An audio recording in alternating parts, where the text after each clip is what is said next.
को शरण देती है। और ऐसे लोग, अभी मैं सोशल मीडिया पे पढ़ रहा था, वो लोग कह रहे थे कि भारत देश का संविधान बदल देंगे।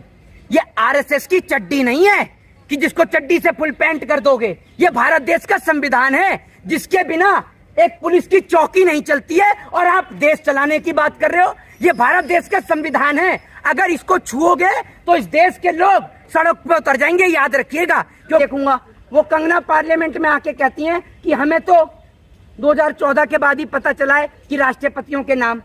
अरे उन्हें कोई बताए कि अगर तुम कभी स्कूल गई हो, कभी पढ़ी हो, तब तो तुम्हें राष्ट्रपतियों के नाम भी पता हो। जब तुम लोग स्कूल कभी गए नहीं, तुम्हारा काम है इस देश में देश विरोधी बयान देना, तो तुम्हें कहां से पता होगा कि देश का राष्ट्रपति। जैसे उनको गाली दी जा रही है। भैया आप ये देख लीजिए, पार्लियामेंट के बीच में उनको आतंकवादी, कटुआ, इस तरीके के शब्दों का प्रयोग कर रहे हैं। एक बात मुझे बताइए, भारतीय जनता पार्टी के अंदर और भी तो नेता हैं, वो चुप्पी साध के क्यों बैठे हैं के द्वारा? देखिए मैं आपको एक बात बता दूं, चाहे आप संसद नहीं बना दें, चाहे आप संसद फूलों की बना दें, उसमें रहेंगे तो भारतीय जनता पार्टी के ऐसे ही नेता ना। वो ऐसे नेता हैं जिनको महिलाओं से बात करने की तमीज नहीं है, और ये भारतीय जनता पार्टी का दिल्ली के कोई पहले सांसद नहीं है। इससे पहले मनोज तिवारी एक शिक्षिका से बदतमीजी कर चुके हैं, आपने देखा होगा किस तरीके से वो शिक्षिका को अपमानित करने का काम करते हैं। और रमेश बिधूड़ी तो उस पार्टी से आते हैं। मेरे को तो एक बात समझ में नहीं आती कि जो भारतीय जनता पार्टी के अंदर जो मुस्लिम सांसद हैं, मुस्लिम नेता हैं, वो चुप और मौन साधे क्यों बैठे रहते हैं? आखिर उन्होंने ऐसा क्या कर दिया? एक तो भाजपा के दामाद बने बैठे रहते हैं और ऊपर से चुप रहते हैं, उनके मुंह से आवाज नहीं निकलती। ना शाहनवाज हुसैन बोलते हैं, ना मुख्तार अब्बास नकवी बोलते हैं, कोई भी नहीं बोलता है। एक बात मुझे बताइए, एक और तो आप इस नई पार्लियामेंट के अंदर कहते हैं कि महिलाओं को 33% आरक्षण दिया जाएगा। भैया महिलाओं को ना तो 33% आरक्षण चाहिए, ना 30% आरक्षण चाहिए। आप इस देश में महिलाओं को सुरक्षित कर दो, वही काफी है। और सुरक्षा करानी किससे है? सुरक्षा करानी है भारतीय जनता पार्टी के नेताओं से। वो भारतीय जनता पार्टी के नेता जो विधानसभा में पॉर्न वीडियो देखते हैं, वो भारतीय जनता पार्टी के नेता जिनकी पार्टी का एक एमएलए एक बेटी के साथ बलात्कार करता है, ये महिलाओं को आरक्षण देने चले, ये महिलाओं को आरक्षण देंगे। ये लोग जहां आज तक स्कूलों में समान शिक्षा नहीं मिलती है, एक महिला को निकाल दिया जाता है, किसी को प्रताड़ित किया जाता है, किसी को मूंछ बढ़ाने पर प्रताड़ित किया जाता है, किसी को टंकी से पानी पीने पर प्रताड़ित किया जाता है। आपको याद होगा, ये आरक्षण देने की बात करें ना, कर्नाटक में बीजेपी की सरकार थी, एक महिला ने टंकी से पानी पी लिया, सिर्फ टंकी से पानी पीने पर उस टंकी को गौमूत्र से धोया गया। आप सोच लीजिए, ये लोग देंगे महिलाओं को आरक्षण? ये ऐसे लोग हैं जिनकी पार्टी की सरकार के राज में 2 महिलाओं को निर्वस्त्र करके मणिपुर के अंदर घुमाया गया, लेकिन हमारे देश का प्रधानमंत्री उस टाइम पर देश में मौजूद ही नहीं था। यह इस देश का दुर्भाग्य है कि आज इस देश को वो व्यक्ति चला रहे हैं जो खुद अपराधी रहे हैं।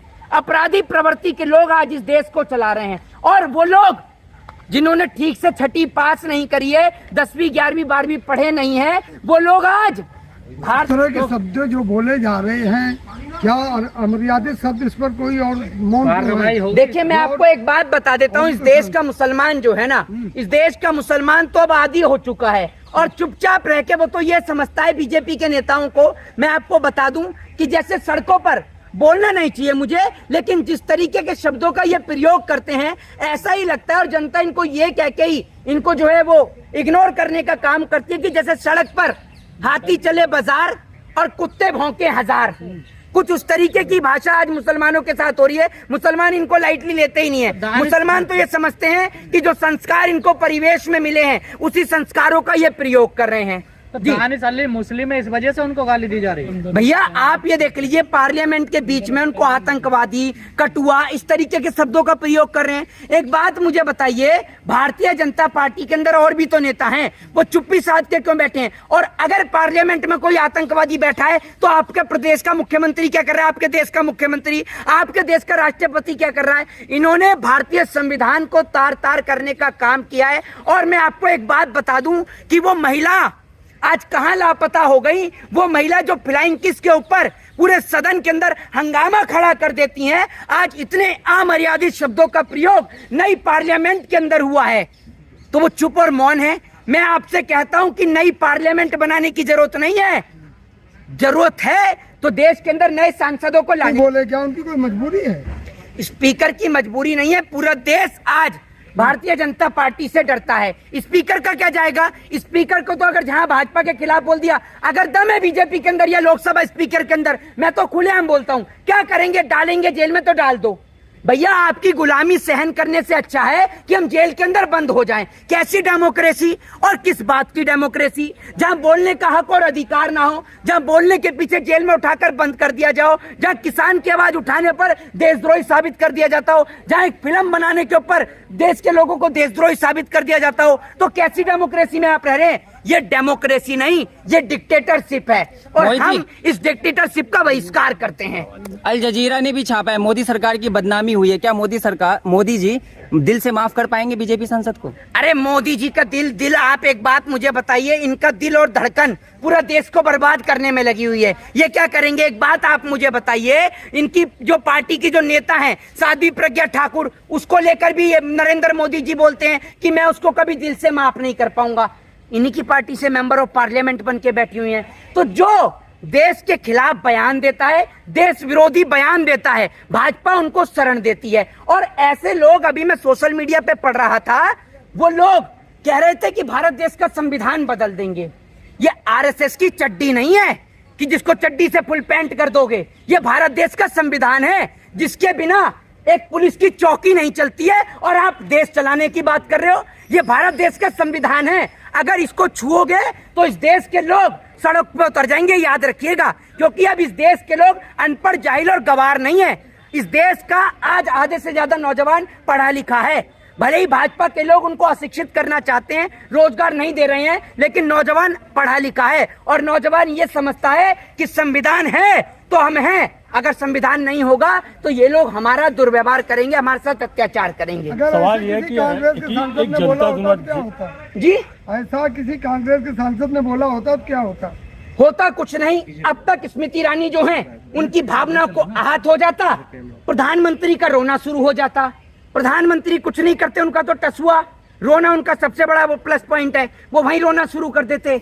भाइयों बहनों मित्रों, नई पार्लियामेंट बनाई है, बड़ा दुख है मुझे, रोना शुरू बस भाई कि इस तरीके का शब्दों का प्रयोग वहां किया। मतलब आप ये समझ लो, एक एक्टर को रोने के लिए ग्लिसरीन की जरूरत है, ये आदमी बिना ग्लिसरीन के रो देता है, बिना ग्लिसरीन के रोना शुरू कर देता है। ऐसी इनकी एक प्रिय मित्र योगी आदित्यनाथ जी की है, वो तो प्रिय मित्र योगी आदित्यनाथ जी कह रहे थे ना कि चुनाव के बाद में मैं कंगना की फिल्म देखूंगा।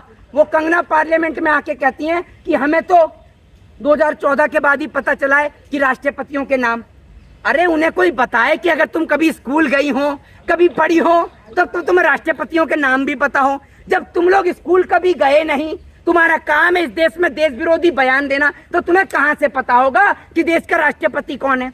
अब्दुल कलाम आजाद ऐसे व्यक्ति हैं जिनको पूरा देश नहीं विश्व जानता है। बाबा साहब भीमराव अम्बेडकर पूरा विश्व जानता है। श्रीमती प्रतिभा पाटिल, बताइए कौन नहीं जानता? पंडित जवाहरलाल नेहरू, हर एक व्यक्ति जानता है भैया। अटल बिहारी वाजपेयी, जब आपने पढ़ा हो तो आप जाने भी। संसद के उद्घाटन पे बुलाया गया था विशेष तौर से उनको। संसद के उद्घाटन को लेकर राहुल गांधी ने एक बात कही कि ये मोर के पंख वाला जो है ये कारपेट भी अच्छा है, ये मोर के पंख वाली दीवार भी अच्छी है, लेकिन अगर नई पार्लियामेंट में जो राष्ट्रपति महोदय भी आती उसके इनॉग्रेशन के टाइम पर तो और भी अच्छा लगता। क्योंकि जो हमारी जो राष्ट्रपति हैं वो देश के अंदर आदिवासियों को और इस देश की पूरी तमाम जनता को रिप्रेजेंट करने का काम करती हैं। राष्ट्रपति हमारे देश की प्रथम नागरिक होती है, किसी भी देश की राष्ट्रपति प्रथम नागरिक होती हैं। लेकिन भारतीय जनता पार्टी के अनपढ़, जाहिल और गवार नेताओं ने आज ये बात दर्शा दी कि वो वाकई में ही अनपढ़, जाहिल और गवार हैं। और रमेश बिदूड़ी ने, मैं आपको बता दूं कि ऐसा बयान क्यों दिया है और आज ही क्यों दिया है। अब से कुछ समय बाद दिल्ली का चुनाव होने वाला है, लोकसभा का चुनाव होने वाला है, तो बीजेपी में जो जितना लुच्चा है वो इतना उच्चा है। तो अगर रमेश बिदूड़ी को टिकट चाहिए तो बीजेपी तो ये पूछती है कि सड़क कितनी बनाई।